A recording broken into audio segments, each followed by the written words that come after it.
est-ce que le Premier ministre britannique a toute liberté pour appuyer ou pas sur le bouton rouge? Ça, j'avoue que je ne le sais pas. Louis Gauthier. Sur la dépendance? Ouais, oui, la dissuasion nucléaire a été instituée, le général de Gaulle l'a rappelé, pour confirmer l'indépendance des choix ultimes de la France. Ce qu'il y a, c'est qu'on était dans une période de guerre froide, où cette dissuasion jouait sur les interstices et était quand même, j'allais dire, adossée à ce qu'était toute la puissance de l'OTAN. Et après la guerre froide, elle est encore restée adossée à cette alliance.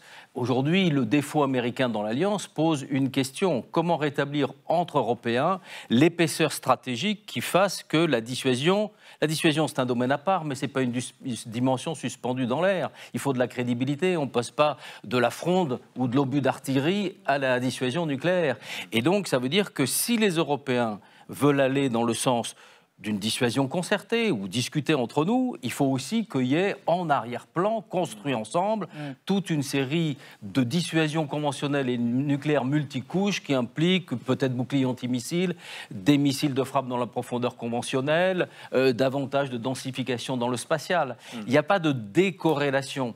Et le point, alors vous l'avez évoqué sur les intérêts vitaux russes, ce qui est important, c'est que la dissuasion, ça peut être le va-tout qui assure la survie, mais ça peut être aussi le signal qui est envoyé à un adversaire qu'à partir de cette limite, on passe dans un autre jeu. Et donc, ça participe de ce qu'on appelle des stratégies de déni d'accès. Et c'est ça, en réalité, qui jouerait. On n'imagine pas que la France tire ses 16 missiles nucléaires d'un sous-marin si sa survie en tant que nation n'est pas en jeu.